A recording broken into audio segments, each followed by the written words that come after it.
New Year 2026. So, January 2, no? At tayo po ay nag-uumapaw sa pasasalamat sa mahal na Panginoong Hesukristo sa lahat ng kanyang ginawa sa atin last year. Huwag niyong sabihin na, ay napakasimple lang naman, walang ganun. No, no, lahat po ng bagay, bagamat hindi mo naiintindihan, lahat po ng yan spectacular sa mata at paningin ni Kristo. At alam niya ang kanyang ginagawa. Siya ay ating Diyos. Siya ang Diyos na makapangyarihan sa lahat. No? At naway tignan natin ang lahat ng bagay sa lente ng kanyang biyaya at pagmamahal at pag-ibig po sa atin. Kung tutusin po, hindi po maganda ang panahon ngayon dahil ang panahon po ngayon ay humid, napaka-humid. Mag-iingat po kayo. Maski mapatakan lang kayo ng kaunting ulan, yung parang patak lang, no? Magkalagnat kayo, magkasakit. Kung hindi na lang kailangan, wag na pong lumabas ng bahay. I-enjoy na lang po natin ang biyaya ng Panginoon sa mga tahanan, mag-Netflix, mag-YouTube, whatever. Basta pangalagaan ang sarili, no? So, ang alam nyo, ang ganda ng ating verse ngayon, no? 2 Corinthians chapter 5. Sasabihin ng iba, ay, 2 Corinthians chapter 5:17. No. Uumpisahan ko po sa 16. Uumpisahan ko sa 16. Ne? So, ito po siya. From now on, ay, salin po ito ng ESV. From now on, therefore, we regard no one according to the flesh. From now on, sabi ni Pablo dito sa turo niya, we regard no one according to the flesh, even though we once regarded Christ according to the flesh. We regard him thus no longer. Ibig sabihin, sa pagkaunawa ko po dito, ang ibig sabihin dati tinitingnan natin ang mga bagay-bagay sa pamamagitan ng nakikita ng mata o nakikita natin, no? Kasi flesh po yan very fleshly yan Yung nakikita ng mata mo, fleshly yan. But sinabi ni Pablo dito, dati ang tingin natin kay Christ ganun din. Kasi dati hindi siya mananampalataya Pero ngayon mananampalataya na siya. Yun lang ibig niya sabihin. Alam niyo yung mga taong hindi mananampalataya, walang interest sa aklat na ito. Yung mga hindi mananampalataya, walang interest sa mga bagay ng Diyos. Walang interest sa Panginoon. Walang interest kay Jesus at sa Bible, no? Dahil talagang meron sila doon tinatawag na old nature na sa kanila pa. Pero tingnan nyo, fleshly pala yun. Yun pala ang flesh, no? Actually, pag pinanganak ang isang tao at wala pa sa Panginoon, talagang fleshly siya. Pagdating naman sa pananampalataya, meron mga Kristiyanong nasa flesh pa rin kasi ginagawa nila ayon sa sariling gawa nila. Hindi nila pinagkakatiwalaan yung biyaya ni Kristo Jesus na magligtas sa kanila. Pero ibang usapan po yon. Dito, ang sinasabi rito, yung old nature natin, talagang fleshly po ang old nature. Hindi naman maitatanggi po yan. Yan po ang buong katotohanan dito. Makamundo, makalaman. Old. Yeah. Dahil si Pablo dati, bagamat siya ay Pariseo, wala siyang alam gaano kay Kristo. Malamang narinig din niya. Kasi parang kung hindi ako nagkakamali, nagpang-abot po yung generation nila no? Malamang naririnig niya tungkol kay Jesus na nangangaral, gano'n, pero hindi pinapansin. Kaya sabi niya, tignan niyo rito ha. Sabi niya, even though we once regarded Christ according to the flesh, we regard Him thus no longer. Pag nakilala mo kasi siya, magbabago ang tingin mo sa Kanya. No?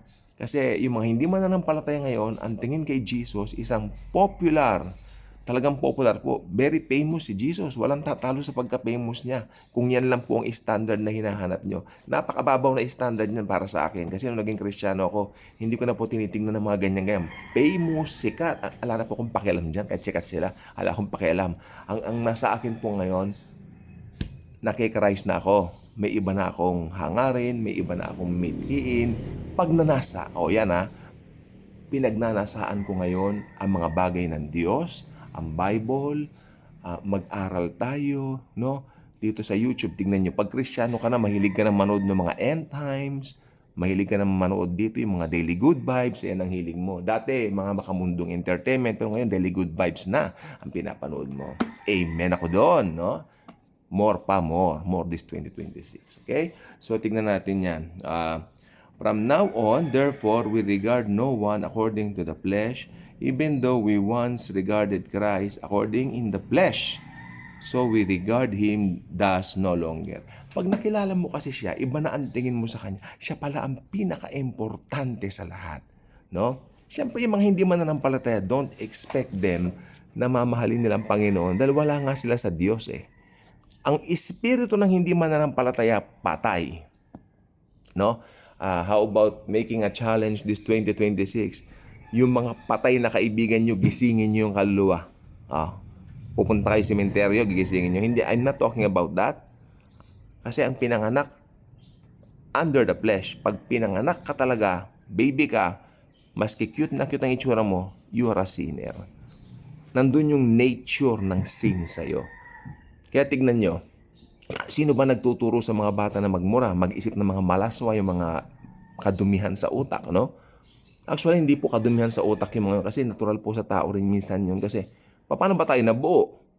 Kung hindi gano'n ang mga magulang natin, come on, to be practical, paano tayo nabuo, di ba? Pero what I mean is, pag sumobra, naging obsessed na, parang doon na nagiging sin. Dahil pumapasok na yung pagnanasa. Ganun po nangyari. Sa batang maliit, no? Sa batang maliit, sino nagturo nagmura? Sino nagtuturong gumawa ng mga kalaswaan din sa sarili nila? Alam mo nang ibig ko sabihin doon, hindi ko na further. Natututunan na habang lumalaki. Yung mga, tingnan nyo ang bata, ngayon 10 years old lang, iba na mag-isip. Sino nagtuturo niyan? Merong nature sa kanila. Merong nature dito sa puso nila na talagang galing sa minana na kasalanan. May kasalanang mana po talaga tayo. At ang kasalanang mana na yan ay walang iba kundi yung namana natin kina Adan at Eva. No? Pero ngayon, ang sabi ng Bible, hindi na ganun ang ating pananaw. Hindi na rin ganun yung paningin natin. Why? Dahil may nagbago. Ito na po tayo, pasok tayo rito at naway itong 2026 makita natin yan. Okay? Therefore, if anyone is in Christ, he is a new creation. The old has passed away. Behold, the new has come. Okay? May lilinawin ako rito. May mga nagtuturo kasi na meron daw dalawang nature ang tao pag na-born again siya. Meron daw siyang nature yung dati, nasa katawan pa rin niya, at may bagong nature. Para linawin natin ito, yung sinasabi po rito na may bago tayong nature, yun yung spirit natin. Kasi iyan ang binorn again eh. Klaro na yan, clear na yan. Pero itong flesh kasi natin, nagkakasala pa kasi, it doesn't mean na makasalanan ka. No, hindi na. Because may bago ka ng pagkatao. Kaya lang, nandito pa rin yung nandito pa rin po yung nandito pa rin po yung tinatawag na katawang panlupa natin. No, kaya sabi nga ng Bible, hangga't hindi ito nabibihisan ng katawang panlangit, alam naman natin kung ano yung katawang panlangit niyan. Ayan yung katawan ni Christ nung siya ay nagbangon. Nung siya ay bumangon sa mga patay. After 3 days na buhay siya. No? Yan yung kanyang katawan, glorified body, tumatagos sa mga pader, nakakapunta kahit saan in a matter of seconds. Kaya huwag kayong manliliit sa mga sarili niyo kung Kristiyano kayo sa mga maski anong nangyayari sa paligid niyo ngayon dahil tatamasahin niyo yan pagdating ng panahon, tatamasahin natin yan pagdating ng araw ng rapture. No? Mamamangha tayo. Mas totoo ang mga bagay na yan kaysa dito sa mga nakikita natin dito kasi ito pansamantala lang nating tahanan. At ngayon 2026, ang gusto ko pong sabihin po sa inyo, naway makita po natin yung kahalagahan ni Kristo sa buhay natin. Makita natin kung sino tayo sa Panginoon at makita natin kung ano yung mga nais niyang ipagawa sa atin itong taon na ito. Ako naniniwala ako, mag-evangelize tayo, mag-share tayo lalo ng good news ng kanyang biyaya dahil nalalapit na ang kanyang pagparito para dagitin tayo. No? I-share natin yung ginawa niya sa krus ng Kalbaryo dahil ito ay napakahalaga. Ito lamang po ang pag-asa ng tao na kapag ka nakarinig ng ebanghelyo, maliligtas po sila. Ka-good vibes ka na po ba? Kung hindi ka pa ka-good vibes, inaanyayahan kitang maging ka-good vibes by clicking the subscribe button. Hindi ka magsisisi pag nag-subscribe ka rito dahil wala ka ibang marinig dito kundi si Jesus lang. God bless. Happy 2026.